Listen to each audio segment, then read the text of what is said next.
Il est là, mon Seigneur, il est là, mon Seigneur.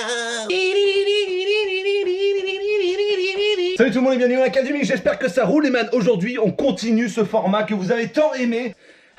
Aujourd'hui dans la case de trop, un deuxième épisode de découverte de bande dessinée. Alors bien sûr, ce sera peut-être un jour découverte de manga et autres, mais bon, vous connaissez le principe, mais je vais le répéter pour ceux qui viennent d'arriver et ceux qui ne sont pas abonnés, mon pote. Je demande à un collègue de me prêter des BD, en même temps que vous, je les découvre, je dis ce que j'en pense, et une fois que je les ai lus, mais t'inquiète pas, c'est dans la même vidéo, mon pote, je vous en dis vraiment, en profondeur, ce que j'en ai pensé. Et la plupart du temps, on fait de bonnes découvertes, il y a qu'à regarder Billy Wilde et Macadam Byzance. Et je tiens à remercier immédiatement Kiki, qui m'a prêté ses bandes dessinées, et lui dire... T'inquiète pas mon pote, tes bandes dessinées, elles sont entre de bonnes mains.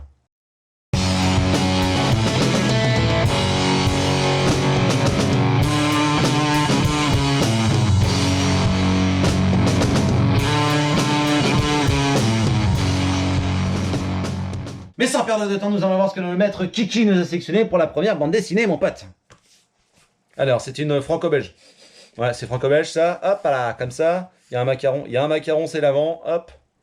Hop là, Aristophania, le Royaume d'Azur. Et ben c'est très joli, une super couverture. C'est le numéro 1 du coup, le Royaume d'Azur chez Dargo. Les dessins sont très beaux. C'est très fin, c'est très très fin. Les couleurs sont magnifiques, ça... Ouais, si, ça en jette. Ah si, ça va me plaire, je pense, ça va me plaire ça. Ça se passe dans un temps un peu... 1909, voilà. Donc ça se passe en 1909. Non, ça peut me plaire. En tout cas, le dessin est magnifique. Je sais que mon pote, lui, ce qu'il adore, c'est le dessin. Bien sûr, évidemment, le scénario est important pour lui aussi, mais on en avait déjà discuté. Je sais que pour lui, par exemple, il pourrait pas lire un Sin City, je pense, tu vois. Sin City, le trait de Frank Miller est très spécifique. Et du coup, moi ça me dérange pas, parce que le scénario, s'il est bon, le dessin a beau être un peu spécifique, j'arrive à passer outre. Je sais que mon pote, lui, Kiki, il est tellement accroché au dessin, que même si le scénario est incroyable, si le dessin est à chier, il va lâcher, quoi. On en a déjà parlé. Et je peux comprendre. Mais en tout cas, je connais pas le scénario, mais en tout cas, le dessin est très beau. C'est magnifique. Donc ouais, ça me hype pas mal, c'est pas mal pour une première. Place à la numéro 2, mon pote.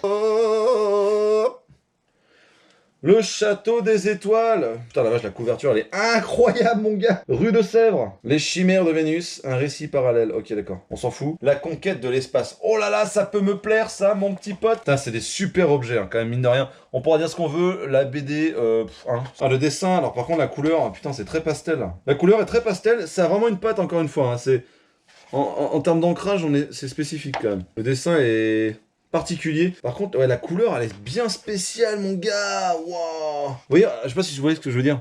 Le trait n'est pas assez appuyé, c'est tout en feutré. On va pas se mentir, ça hype de ouf, direct. Pour un mec qui est fan de science-fiction, bim, un gros livre qui se pète la gueule de l'espace. Ça intrigue toujours. Et ça se passe en... Ah non, il est 11h55. Ok, au 19e siècle, voilà. Bref, en tout cas, la cover est magnifique, c'est magnifique. Ça coûte 14,50 €. On va pas se mentir, les histoires avec les enfants, ça m'emmerde un peu des fois. J'ai l'impression que c'est lui le personnage principal, c'est le gamin. Donc bon, on va voir. Je suis pas aussi hypé, mais Voilà, le Château des Étoiles, mon pote. Pourquoi pas? On passe à la troisième bande dessinée, mon petit pote, c'est Perty, baby. Oula, ça c'est un format déjà qui est bien plus vénère. Ils sont pas chiés à texturer l'arrière. Bim, la bait. Oulala, c'est space ça. Oh le paveton mon pote. Oh là là, j'ai tellement de boulot. Merci, Kiki. Cool. En tout cas, bon, c'est sympa. Le format est assez... On dirait c'est un format un peu carré. Ça a l'air pas mal. Oh, le dessin par contre, il est magnifique, mon gars. Ah, écoutez, c'est des grosses pages. Oh, je kiffe. Oh, je kiffe ce genre de papier mat là. Oh là là. Oh là là. Je sais pas si on voit bien. C'est magnifique. Regardez-moi les couleurs. Oh là là. Ah, le dessin est super. Il y a une vraie patte artistique. Franchement, moi, vraiment, ça me hype. Les onomatopées comme ça, en couleur vive sur des fonds pastels. Oh là là, regardez-moi ça. Oh, regardez-moi ça. Ah non, ça, j'achète direct. Ok. L'espèce existait bien avant qu'on le nomme marsupilami. Ah d'accord. Voici le récit authentique d'une bête égarée dans la Belgique pluvieuse de 1955. Ok, est-ce que t'es prêt pour la quatrième bande dessinée, mon pote? Parce que là, moi, je suis chaud bouilling. Alors, comme ça du coup. Jim Hopkins, de l'anthropomorphisme. Jim Hopkins, du coup, Sébastien Vastra, tome 1, Le Testament de Flynn, de chez Ankama. Et bah voilà, encore un truc qui va me faire plaisir, je pense. Ankama, je vous aime, les gars. Je vous kiffe. Alors du coup, oh là là, ça a l'air tellement stylé, ça aussi. Bon, le dessin, ouais, la couleur est magnifique. Par contre le dessin est un peu moins soigné que ce que je pensais. Et de toute manière, une histoire de piraterie anthropomorphe, ça peut évidemment largement me plaire. Incroyable. L'important, ce n'est pas la destination, mais le voyage. C'est un fameux 3 c'est un bel objet. Hein. Regardez même la rainure, comment le travail de la rainure. Hein. Oh, là, ça dans une bibliothèque là, mais c'est magnifique. On dirait qu'il est vieilli et tout. Ouais, moi ça me hype. Hein. Ça y est, ça me hype. Hein. Putain, c'est presque un sans faute, mon pote. Hein. T'es un balèze, t'as mon petit gars. Hein. Oh là là là là là là là là. Je le mets sur la pile de la hype. Mon petit pote. 5e BD, mon pote. C'est parti. Ok, la dernière BD, mon petit lapin. Mon petit lapin. Hey. Alors hop, on est là, on en est là. Y a pas de texture, donc on va dire comme ça. Let's go. Yes. Les 4 de Baker Street. Ok, ça me parle ça. C'est des gamins de Sherlock Holmes, non? Enfin, c'est des gamins. Il me semble que c'est ça. Il me semble que c'est des gamins qui bossent avec Sherlock Holmes. Bref, en tout cas, le dessin est incroyable, mon gars. Je vous avais dit, hein, il était hyper attaché sur le dessin, mais regardez-moi ça. Oh, la finesse du truc. Puis les proportions sont pas tout à fait réelles, donc il y a une vraie patte, tu vois. Il y a un vrai truc. La couleur est magnifique. L'histoire, je sais pas. Que le côté détective avec 4 gamins, machin. Alors, je sais pas si l'histoire va me plaire, hein, l'histoire d'enquête comme ça. Parce qu'on sait très bien qu'avec des enfants, il peut pas se passer grand chose. Vous voyez, il peut pas y avoir Enfin, il peut pas y avoir. Il y en a, hein, mais c'est rare qu'il y ait du sang, de la baston, le mec il morfle à mort, genre un Batman en détective, il prend plein la trogne, et puis il arrive dans sa Batcave, il est là, ah putain, nom de Dieu, Alfred, allez, amène-moi un thé vert, tu vois, un truc dans le genre. Là, c'est pas possible.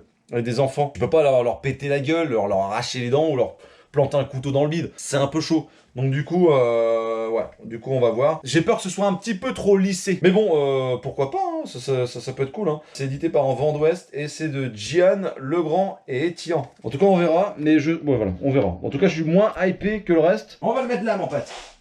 Bon, et bien voilà, il me reste plus qu'à lire ces 5 bandes dessinées hein, que Kiki m'a prêté, que je remercie au passage. Merci beaucoup. Il n'y a pas grand chose qui me hype pas, on va pas se mentir. Peut-être les 4 de Baker Street par rapport au contexte des enfants. Et le Château des Étoiles par rapport au dessin. Mais je suis persuadé que l'histoire sera très bonne. En tout cas, je le remercie de m'avoir prêté ça. Quelqu'un qui a mis un point d'honneur sur le graphisme de ces bandes dessinées. En tout cas, sur la sélection qu'il m'a apporté. J'espère que ça va me plaire. Et puis, de toute manière, je vous fais le retour immédiatement avec le Miss du futur. C'est parti! Bon, et bien nous voilà quelques semaines plus tard et je vais vous faire part de mes ressentis sur ces différentes bandes dessinées. Alors attends, qu'est-ce que j'ai lu en premier?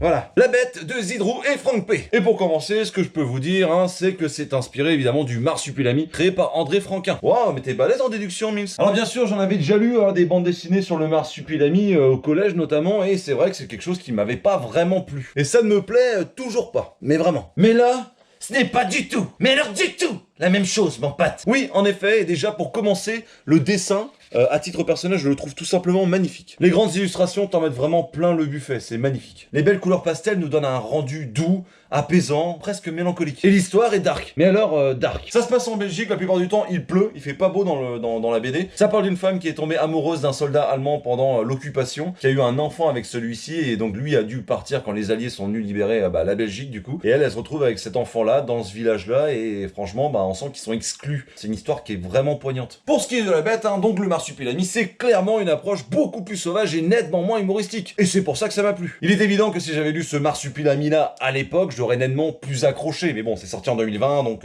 mathématiquement parlant, voilà. Je suis pas vieux, mon pote, hein. Ça n'a rien à voir, ok? Retire ce que t'as dit! Retire ce que t'as dit, je te dis! Vivement le tome 2. Ouais, en tout cas, la suite, elle est beaucoup moins glorieuse, mon pote. Voilà.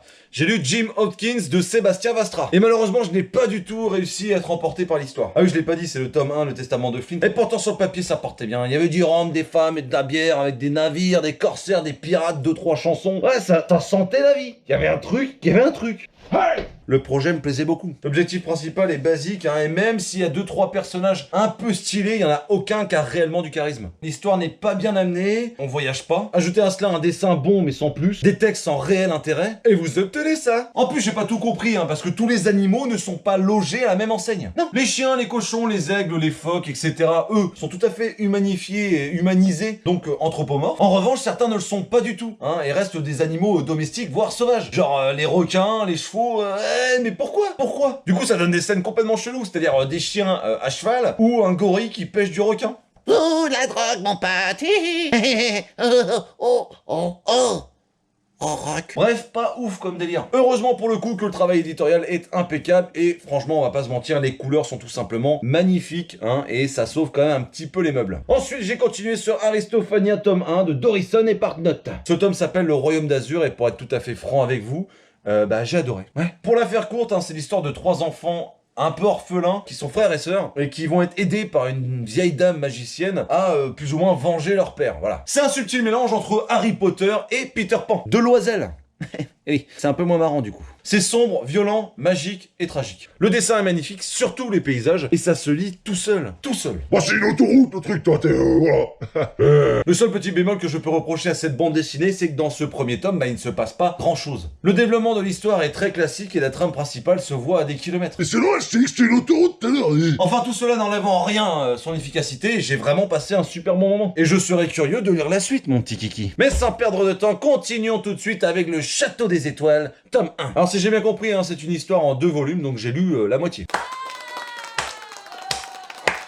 Bravo, Miss! En gros, c'est l'histoire d'un roi qui demande à un père et à son fils de construire un dirigeable pour exaucer son rêve. Bon, c'est un peu résumé rapidement, on va pas se mentir parce que, vous doutez bien, hein, ça lui rend pas justice. C'est un peu plus complexe que ça, évidemment, et très franchement, j'ai passé un super moment à lire ce premier tome. Les couleurs pastel et le crayonnage en guise de dessin, ça va hyper bien avec l'histoire, et franchement, ça lui donne même un petit côté féerique. L'histoire reste très simple, hein, mais c'est truffé de détails très intéressants. Alex Alice, qui est au scénario et au dessin, a vraiment fait un travail incroyable pour rendre tout ce côté un petit peu steampunk vraiment unique. D'ailleurs, il a tellement approfondi le sujet qu'il y a pas mal d'explications scientifiques un petit peu pompeuses. Il y a également la typo qui est choisie pour les lettres manuscrites, hein, qui n'est vraiment pas pratique du tout à lire. Et dans cette BD, il y a un petit délire à un moment cousin-cousine, tu vois. Ça m'a un peu gêné, pas se mentir. Ça m'a un petit peu gêné quand même. Ouais. Je suis pas assez ouvert, certainement. Mis à part ça, j'ai passé un excellent moment, donc pour lui aussi, vivement la suite. Et pour finir, je me suis lancé sur les 4 de Baker Street, mec. Pour vous la faire rapide, c'est 3 gamins de la rue qui, pour survivre, font du petit boulot, comme du renseignement ou de l'espionnage. Et du coup, ça leur arrive aussi, de temps en temps, de travailler pour le fameux Sherlock Holmes. Le dessin est super bon, les couleurs sont magnifiques, et l'histoire tient la route. Tu me dis, mais putain, mais c'est la BD de l'année.